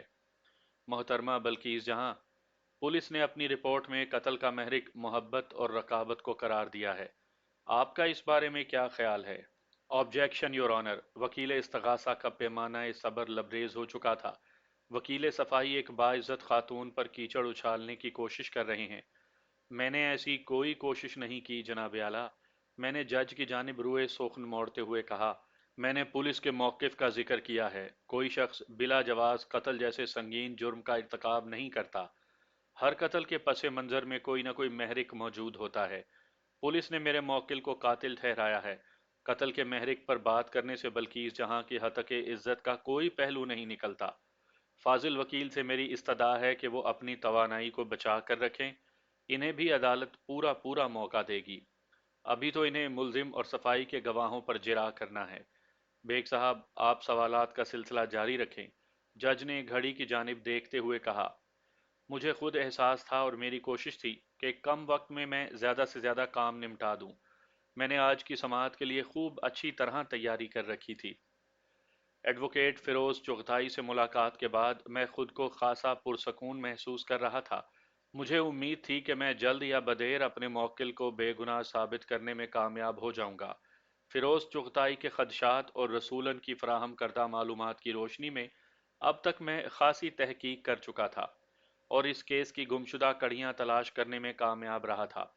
اپنی اس ارک ریزی کو قانونی لباس پہنا کر عدالت کے کمرے میں پیش کرنے کا کام بس باقی تھا۔ سو اس کے لیے میری جدوجہد جاری تھی۔ مجھے یقین تھا جلد یا بدیر میں اصل قاتل کو بے نقاب کر لوں گا۔ میں نے جج کی ہدایت کے مطابق اپنے سوالات کو آگے بڑھاتے ہوئے کہا، محترمہ بلقیس جہاں، آپ نے ملک نواز علی سے جس وقت شادی کی تب آپ کی عمر کیا تھی؟ تقریباً 22 سال۔ آپ کے خیال میں ملک صاحب کی عمر شادی کے وقت کیا ہوگی؟ لگ بھگ 50 سال، بلقیس جہاں نے بتایا۔ میں نے اگلا سوال کیا، محترمہ بلقیس جہاں، کیا یہ سچ ہے کہ آپ نے ملک نواز علی سے دولت کے لالچ میں شادی کی تھی؟ یہ بات جھوٹ ہے، وہ دو ٹوک لہجے میں بولی۔ ملک صاحب مجھ سے محبت کرتے تھے۔ ملک صاحب آپ سے محبت کرتے تھے یا نہیں کرتے تھے؟ میں نے آپ سے یہ نہیں پوچھا۔ میں یہ جاننا چاہتا ہوں کہ آپ نے ملک صاحب سے شادی کرنے کا فیصلہ کس بنا پر کیا تھا؟ وہ جوز بوز ہو کر بولی، مجھے بھی ان سے محبت ہو گئی اور یہ کوئی جرم نہیں۔ محبت کرنا واقعی کوئی جرم نہیں ہے، میں نے کہا۔ محترمہ بلقیس جہاں، کیا یہ بات کچھ عجیب سی محسوس نہیں ہوتی کہ آپ جیسی حسین و جمیل لڑکی کسی بدصورت شخص سے محبت کرنے لگے، جبکہ اس کے آس پاس ہی اس پر جان نچھاور کرنے والا ایک وجیح شخص موجود ہو؟ جج نے چونک کر میری جانب دیکھا۔ بلقیس جہاں کے چہرے پر بھی ایک رنگ سا آ کر گزر گیا۔ میں نے کہا، محترمہ بلقیس جہاں، کیا آپ کی شادی آپ کے والدین کی مرضی سے ہوئی تھی؟ میرا مطلب ہے، آپ کے والدین آپ کے اس فیصلے سے خوش تھے؟ اس نے پریشان نظروں سے وکیل استغاثہ کی جانب دیکھا۔ وکیل استغاثہ نے جج کی طرف دیکھتے ہوئے کہا، جناب اعلیٰ، مجھے اعتراض ہے۔ فاضل وکیل، محترمہ گواہ کی ذاتیات پر حملہ کر رہے ہیں۔ ہر شخص کو یہ حق ہے کہ وہ کسی سے بھی محبت کر سکتا ہے، اور اپنی پسندیدہ شخصیت سے شادی پر بھی کوئی پابندی نہیں۔ فاضل وکیل اپنے سوالات سے کیا ثابت کرنا چاہتے ہیں؟ جج نے وکیل استغاثہ کے اعتراض کو بجا جانا پھر مجھے کہا، بیگ صاحب، آپ ذرا وضاحت کر دیں۔ میں نے کہا، جناب اعلیٰ، یہ کوئی ڈھکی چھپی بات نہیں کہ مقتول ملک نواز علی نے خاصی رنگین زندگی گزاری۔ ایسی شہرت رکھنے والے شخص کی جانب عام طور پر شادی کی نیت سے لڑکیاں مائل نہیں ہوتی، جبکہ وہ نہ صرف بدصورت ہو بلکہ معمر بھی ہو۔ کسی خاص مقصد کے بغیر کوئی خوبصورت لڑکی ایسے شخص سے شادی کے لیے تیار نہیں ہوگی۔ محبت ایک بے غرض جذبے کا نام ہے جناب اعلیٰ، وکیل استغاثہ نے فوراً اٹھ کر کہا۔ فاضل وکیل محبت کی توہین کر رہے ہیں۔ محبت کی توہین کو میں گناہ عظیم سمجھتا ہوں وکیل صاحب، میں نے ایک ایک لفظ پر زور دیتے ہوئے کہا۔ مجھے محترمہ بلقیس جہاں کے محبت کرنے پر کوئی اعتراض نہیں، بلکہ محبت کی توہین پر اعتراض ہے۔ کیا مطلب؟ وکیل استغاثہ اچھل پڑا۔ آپ کہنا کیا چاہتے ہیں؟ میں جو کہنا چاہتا ہوں وہی کہا۔ محترمہ بلقیس جہاں ملک نواز علی سے شادی کرنے سے پہلے بھی کسی کی محبت میں گرفتار تھیں۔ عدالت میں ایک دم سناٹا چھا گیا۔ سب کی نظریں کٹہرے میں کھڑی بلقیس پر ٹکی ہوئی تھیں۔ اپنی بات کی وضاحت کریں بیگ صاحب، جج نے کہا۔ میں نے بلقیس جہاں سے پوچھا، محترمہ، کیا یہ سچ ہے کہ ملک نواز علی سے شادی کرنے سے پیشتر آپ شعیب درانی نامی کسی شخص سے محبت کرتی تھی؟ یہ جھوٹ ہے، میں ایسا سوچ بھی نہیں سکتی۔ وہ ایک دم ہتھے سے اکھڑ گئی۔ آپ بکواس کرتے ہیں۔ آپ انہی وکیلوں میں سے ہیں جو سیاہ کو سفید اور سفید کو سیاہ کر ثابت کرنے میں اپنا ثانی نہیں رکھتے۔ بی بی، جذباتی گفتگو سے پرہیز کریں۔ جج نے بلقیس جہاں کو ہدایت کی، پھر مجھ سے کہا، بیگ صاحب، آپ اپنی جرح جاری رکھیں۔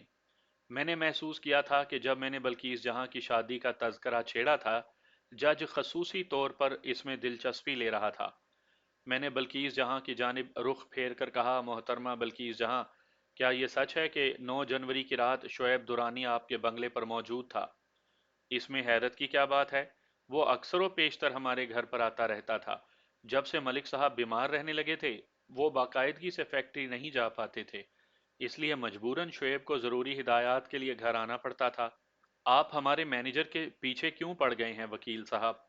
یہ بھی بتا دوں گا محترمہ، میں نے خوشگوار لہجے میں کہا۔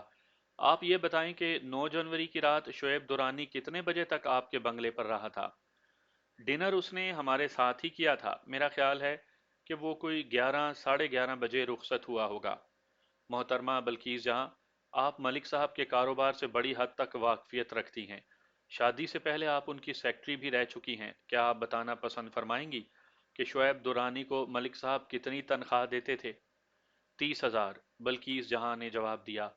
محترمہ بلکیس جہاں آپ نے پولیس میں جو رپورٹ درج کروائی تھی اس میں ملک نواز کے قتل کے علاوہ یہ بات بھی شامل ہے کہ آپ کے گھر سے 1 لاکھ روپے بھی چوری ہوئے تھے جو مقتول نے وقوع سے ایک روز پیشتر کپڑوں کی الماری میں رکھے تھے۔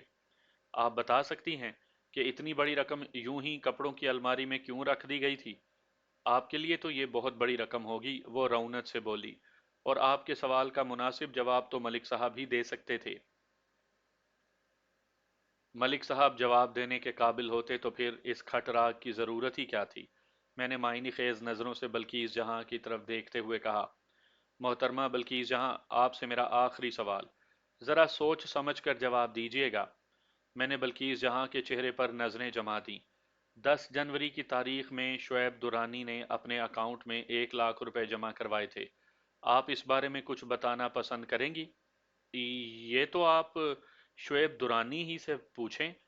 الفاظ بڑی مشکل سے اس کے حلق سے برآمد ہوئے۔ میں نے بغور دیکھا، اس کے چہرے کا رنگ پیلا پڑ گیا تھا۔ اپنے قدموں پر کھڑے رہنا اس کے لیے دشوار ثابت ہو رہا تھا۔ وہ کٹہرے کی دیوار کا سہارا لینے پر مجبور ہو گئی تھی۔ شعیب درانی سے بھی پوچھ لیں گے، میں نے مضبوط لہجے میں کہا۔ پھر جج کو مخاطب کرتے ہوئے استدعا کی، جناب اعلیٰ، محترمہ بلکیس جہاں کے بیان کے مطابق مقتول ملک نواز علی کا مینیجر شعیب درانی 9 جنوری کی رات کو 11:30 بجے تک ان کے گھر پر موجود تھا۔ فاضل عدالت جانتی ہے کہ پوسٹ مارٹم کی رپورٹ کے مطابق ملک نواز علی کی موت 10 جنوری کی صبح 4 اور 5 بجے کے درمیان واقع ہوئی، یعنی مینیجر شعیب درانی کی بنگلے سے روانگی اور ملک صاحب کی موت کے درمیان تقریباً 5 گھنٹے کا وقفہ حائل ہے۔ مقتول کی بیوہ بلکیس جہان نے اپنے بیان میں یہ بھی بتایا ہے کہ مقتول نواز علی وقوع کی رات طبیعت کی خرابی کے باعث دیر تک بے چینی میں مبتلا رہے اور 4 بجے کے قریب ان کی آنکھ لگ گئی۔ صبح ایئرپورٹ جاتے وقت بلکیس جہاں نے مقتول کو جگانے کی کوشش نہیں کی تھی۔ اس طرح دیکھا جائے تو مقتول نواز علی کی بیوی کے علاوہ مینیجر شعیب وہ واحد شخص ہے جس سے مقتول نواز علی نے اپنی موت سے پہلے ملاقات کی تھی۔ اس کے علاوہ بھی بہت سی باتیں ایسی ہیں جو سرے دست بیان نہیں کی جا سکتی۔ میں فاضل عدالت سے التماس کرتا ہوں کہ وہ مقتول کے مینیجر شعیب درانی کو پابند گواہ کی حیثیت سے بذریعہ سمن عدالت میں بیان دینے کے لیے طلب کرے۔ وکیل استغاثہ نے میری درخواست پر کوئی اعتراض نہیں کیا، لہٰذا جج نے شعیب درانی کے نام سمن جاری کرنے کا حکم جاری کر دیا۔ بلکیس جہاں کی گواہی کے بعد جج نے آئندہ تاریخ تک سماعت ملتوی کر دی۔ ملک نواز علی مرڈر کیس کو عدالت میں لگے کم و بیش 5 ماہ کا عرصہ گزر چکا تھا۔ اس دوران میں مجھے بہت مصروف رہنا پڑا تھا۔ میرے 3 4 اور کیسز بھی مختلف عدالتوں میں چل رہے تھے، مگر میرے لیے سب سے دلچسپ کیس یہی تھا اور میں نے اس کیس کی تیاری کے لیے روز اور شب ایک کر دیے تھے۔ کسی بے گناہ کو بری کروانے میں مجھے جو تسکین حاصل ہوتی ہے وہ بیان سے باہر ہے۔ جب سے میں نے مقتول کے وکیل فیروز چغتائی سے تفصیلی ملاقات کی تھی، میں بہت پر امید ہو گیا تھا کہ آخر کار اپنے موکل کو انصاف دلوانے میں کامیاب ہو جاؤں گا۔ اسی سلسلے میں ایک روز میں اس اخبار کے دفتر بھی جا پہنچا جس نے ملک نواز علی کے قتل کو بعد تصویر بڑی تفصیل سے شائع کیا تھا۔ مذکورہ اخبار کے ایک نیوز ایڈیٹر سے میری دیرینہ شناسائی تھی۔ پھر جس بینک میں مقتول کے مینیجر شعیب درانی کا اکاؤنٹ تھا، اس بینک کے مینیجر سے مل کر بھی مجھے مفید معلومات حاصل ہوئی تھیں۔ اگلی پیشی پر میں نے وکیل استغاثہ کو اپنی صلاحیتوں کا مظاہرہ کرنے کا موقع دیا۔ صفائی کے گواہوں میں میرو کا دوست مظفر علی اور میرو کی والدہ رسولن بی بی شامل تھے۔ وکیل استغاثہ نے گھما پھرا کر بہت سے سوالات کیے مگر اسے کچھ حاصل نہ ہو سکا۔ گواہ مظفر علی نے وقوع کی رات ملزم کی اپنے گھر موجودگی کی تصدیق کر دی تھی۔ ملزم کی ماں نے بھی اپنے بیٹے کی بے گناہی کے لیے بہت کچھ کہا تھا، مگر اس کی گواہی کا زیادہ تر حصہ جذبات سے مغلوب جملوں پر مشتمل تھا۔ اس روز کی عدالتی کارروائی میں ایسی کوئی خاص بات سامنے نہیں آئی جس کے بیان کو ضروری سمجھا جائے۔ تاہم مقتول کا مینیجر شعیب درانی بھی اس روز عدالت میں موجود تھا، مگر اس روز میری باری نہ آ سکی۔ وکیل استغاثہ نے اتنا زیادہ وقت لے لیا تھا کہ عدالت کا وقت ختم ہو گیا۔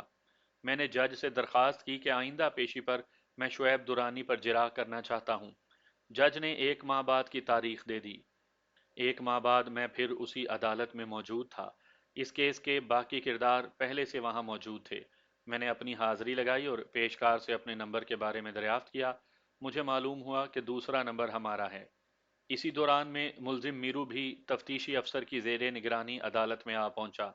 میں نے تفتیشی افسر سے کہا، آج میں ایک خصوصی کردار پر جرح کروں گا، میری جرح کو ذرا دھیان سے سننا، ہو سکتا ہے کہ تمہیں اس سے کچھ مدد مل جائے۔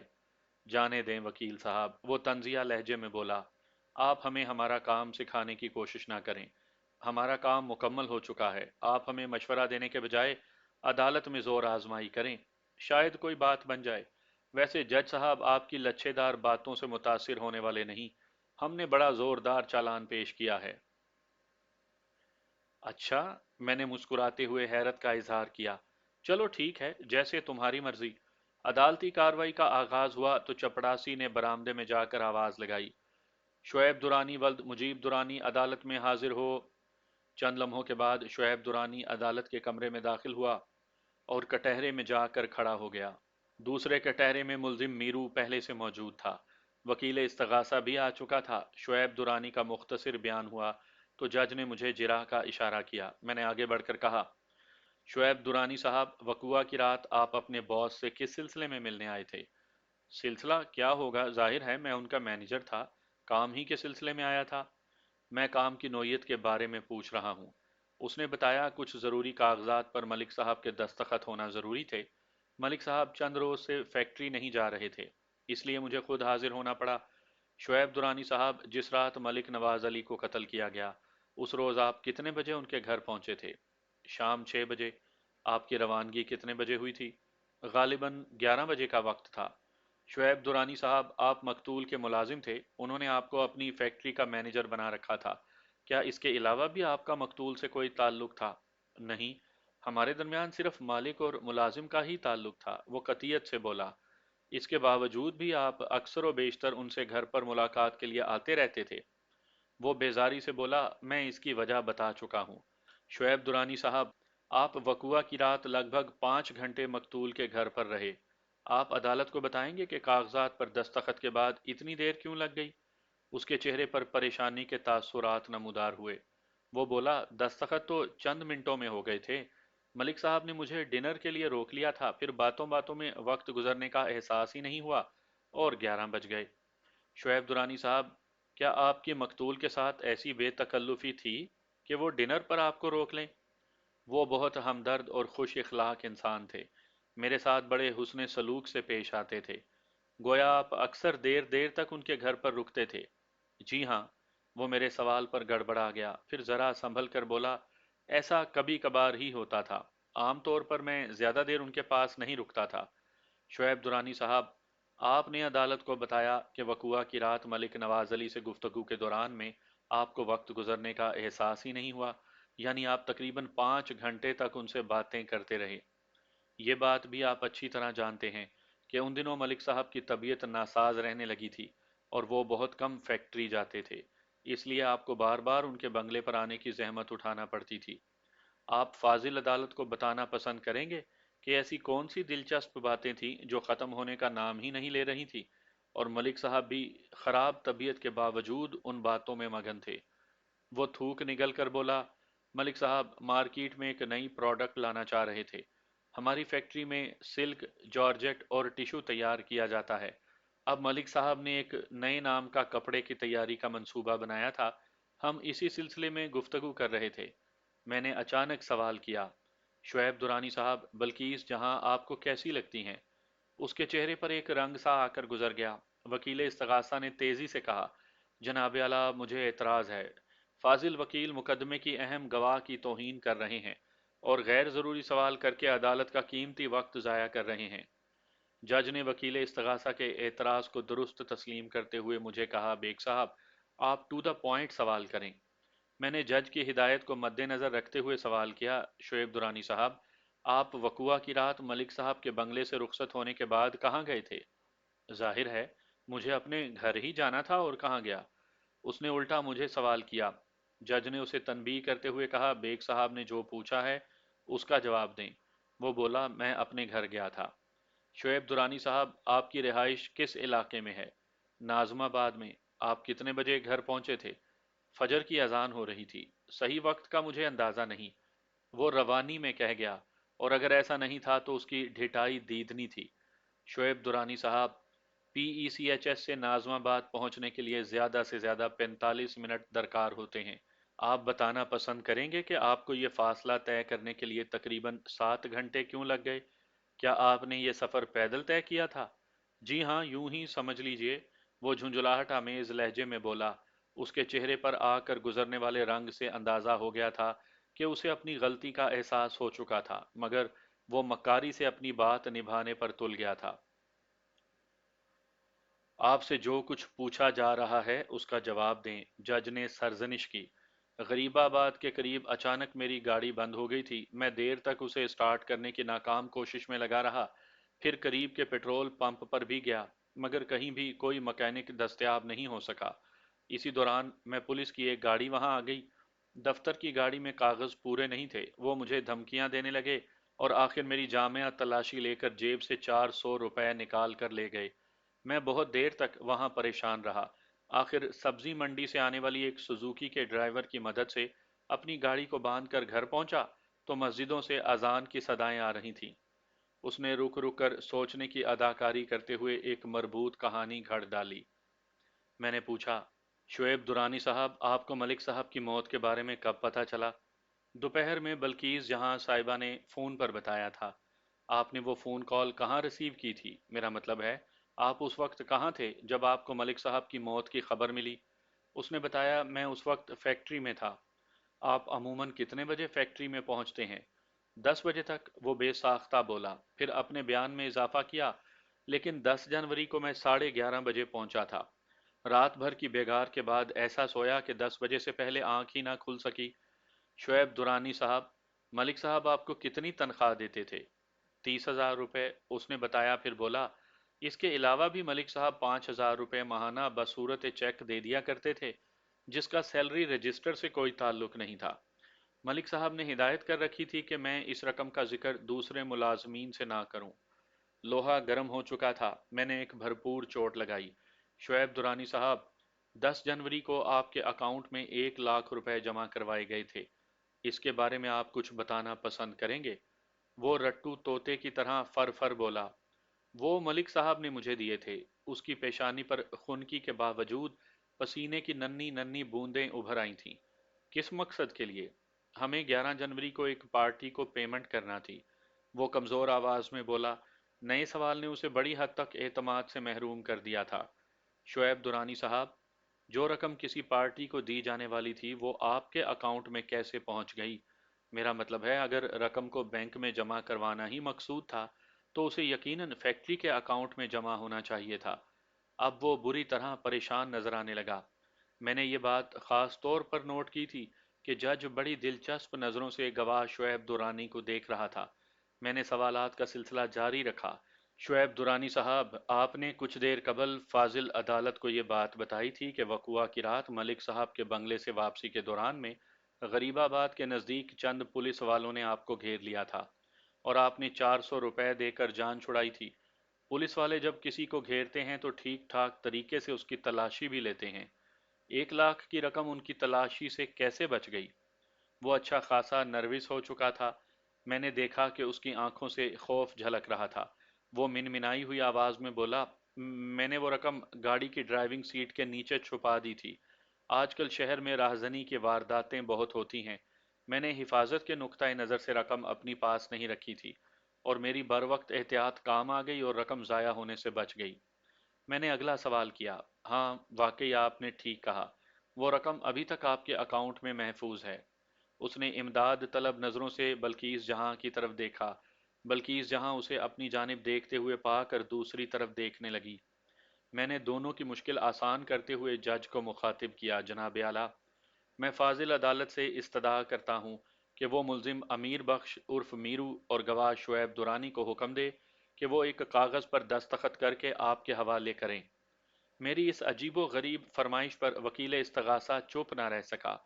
وہ بولا تو اس کے لہجے میں برہمی کا عنصر نمایاں تھا، جناب اعلیٰ، یہ عدالت کا کمرہ ہے، نہ کہ کوئی تماشا گاہ۔ وکیل صفائی جانے کیا ثابت کرنا چاہتے ہیں؟ آپ کو کیا اعتراض ہے وکیل صاحب؟ جج نے وکیل استغاثہ سے دریافت کیا۔ مجھے اعتراض ہے جناب،